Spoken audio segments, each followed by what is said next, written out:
Now, what artists were you working with at that time? Well, right, fresh out of the can, I started working with the Temptations, Williams, Dee Dee Bridgewater, Phylis Hyman, Stylistics, and basically anybody that he was producing for, I got to write for. So if he had a project come across his desk, he would tell all the writers there, okay, this month or this next few months we're working with the Temptations, so I need hits, I need this kind of style, I need. So then we went in we all had our own little cubbyhole recording studios, with the 8 track.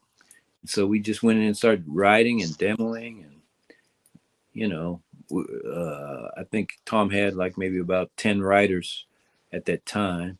I was actually, me and my brother Alan were the last two writers he ever signed. Actually,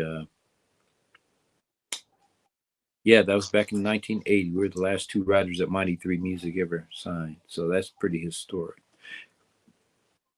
Yeah, definitely. Wow, I mean, you named some giants, the Temptations, man. Now, I was checking online. You got a chance to be a part of the Prime of My Life with Phyllis Hyman. Yes, I co-wrote that with my wife Gina. She's not really a songwriter, but she came up with the idea of that title, "Prime of My Life." So we sat down and wrote that song together, and we were shopping it around. It really wasn't written for Phyllis, but it got in her hands, and she loved it, and she made it the title cut of her last album before she died. Oh, okay, okay. Now I can ask you about that a little bit. Like when you say you wrote it back then and you shopped it around, did that mean like somebody gave it to her and then she recorded it and then you heard it, or did you have to be in the studio with her and kind of help her with that track? That's a good question. Case with that song, uh, we had a publisher. I had a publisher, Almo Irving Music, and they basically, well, that's Herb Alpert's company, and so he had a group of what they call professional managers, which their job is to get songs from the writers and shop them around what artists are looking.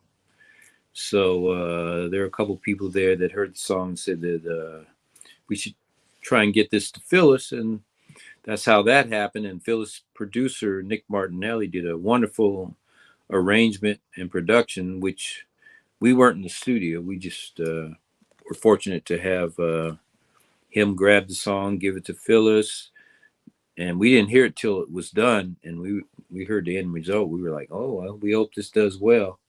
And then she made it the title cut of her album. Wow, that's amazing.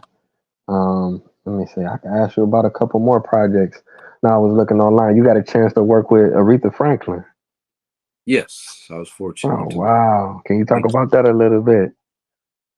Yeah, that was amazing. I didn't get to produce her, but the guy I was working with at the time, Narada Michael Walden, who's a artist in his own right, he got the project. So basically, I was able to get 6 songs that she recorded on 2 different albums, and one of them being the title cut again, "Who's Zooming Who," which she co-wrote.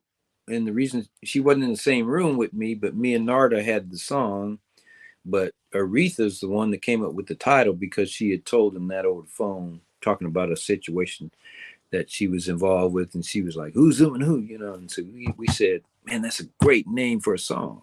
So we took the phrase, made a title and a song out of it, and we gave Aretha credit for it, and once again became title of her album and one of her greatest hits back in the '80s. That album was part of uh, the success of Freeway of Love by her. Freeway of Love was on the same album, and that album went platinum. I think it was her first platinum album.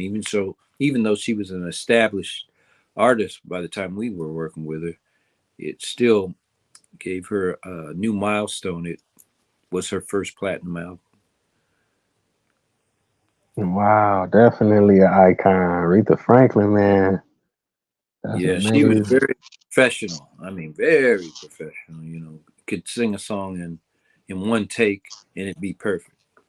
And she knew all the lyrics. She didn't have to look. You know, these days when I look at some of these youngsters, they'll have their phone on stage while they're reading the lyrics while they're singing. Come on, that's your song. You should know that song backwards and forwards and have it in your heart. So when you go in the studio, even before you record it, you should know it like it's your own heart, whether you wrote it or not. You should know that song, and that's the way Aretha was. Hmm. Wow, that's amazing. Now I gotta ask you. Let me see. You worked with Whitney Houston. Yes, yes. I was fortunate to work with her on her first two albums as a both a musician, keyboard player, and a songwriter on the second album. I had a song on that album.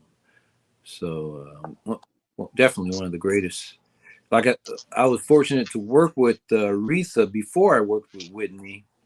Wow. And when Whitney came on the scene,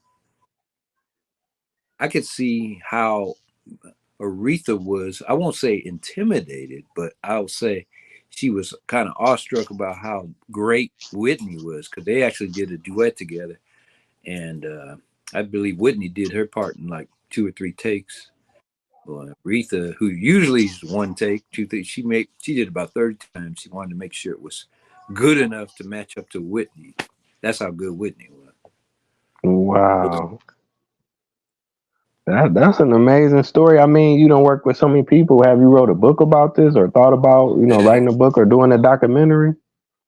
Yeah, somebody's working on a documentary now with my wife and I. But yeah, I haven't did a book. If somebody wants to come along and do that, that that would be great. That's a whole expertise in itself. I don't write books. I write songs, but Hmm. I'd be glad to be a part of something like that. Yeah. But I mean, if you could write a song, man, you write a song for Aretha Franklin and Whitney Houston, I'm sure you could write a book. I'm almost guaranteed it'll be right. I guess everything has its. It's almost like Michael Jordan. Hey, Michael Jordan, you're a phenomenal athlete. You could play basketball, but guess what? He wasn't the best baseball player, was he? So Right, right. certain things are good. Yeah, yeah. But I mean, but even if you don't write about it, you was there, you got to experience it. I mean, these I, are, I guess, I scenarios people dream about. yeah, I like sharing the stories. They're all true, and uh, it's almost like my unique take on things. I've run into different people that have worked with Whitney Houston and whoever, Natalie Cole, Aretha Franklin, George Benson, but everybody has their own experience with them. You know, I remember True. one person telling me, I'll say this: Diana Ross is one of the nicest people that my wife and I ever met. And some other people, I've heard stories about her, like, oh, she's this, she's that, she's terrible, she's hard to work with. I said she wasn't that way with me, so I guess it's different with everybody. Yeah, definitely. Then sometimes people don't tell you what they do too. So Yeah, I didn't go there, but thank you for going there. right, right. That's all good.